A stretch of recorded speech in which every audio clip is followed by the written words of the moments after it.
Je vais adresser quelques mots à notre commission. Nous n'avons pas d'autre espace où le dire. Nous ne pouvons pas tenir cette commission comme si la situation que connaît cette commission était normale ou ordinaire. Pour rappel, le ministre député qui préside depuis bientôt 3 mois cette commission des affaires étrangères n'a toujours pas démissionné. Nous sommes donc dans une situation ubuesque où il nous est impossible de contrôler l'action du ministre qui est pourtant revenu du Liban, de convoquer le bureau de la commission, de changer ou de proposer l'ordre du jour de la commission alors que l'actualité internationale le commande. Dans ces conditions, pour notre part, nous nous limiterons à dénoncer cette situation tant que le député, ministre, président de commission n'aura pas démissionné. J'ai bien compris votre intervention, on en prend acte. Je m'en tiendrai à ce que nous avons dit ce matin. Nous sommes dans l'impossibilité de contrôler l'action du ministre, qui est en même temps président de notre commission. Nous ne pouvons pas nous réunir en ce moment. L'actualité internationale appelle des modifications de nos ordres du jour. Il y a des crises.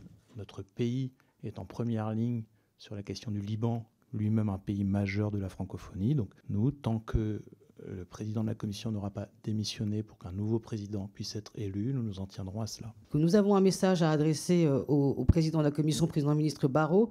Monsieur Armand a indiqué aux députés de sa commission qu'il avait présenté sa démission, qu'elle serait officielle dans quelques heures. Et donc, en parallélisme des formes, nous souhaiterions que vous transmettiez le message que nous souhaitons, évidemment, vivement qu'il fasse la même chose, afin qu'on soit conforme à la séparation des pouvoirs et qu'on ait un ministre de plein exercice, mais aussi un ou une présidente de commission de plein exercice dans la situation internationale qu'on connaît. Nous avons parlé du Liban, nous avons parlé de la RDC, sont des pays francophones amis et importants. Nous avons beaucoup de choses à dire de ce point de vue-là. Nous sommes tous d'accord sur la nécessité de nommer très rapidement un ou une présidente de commission.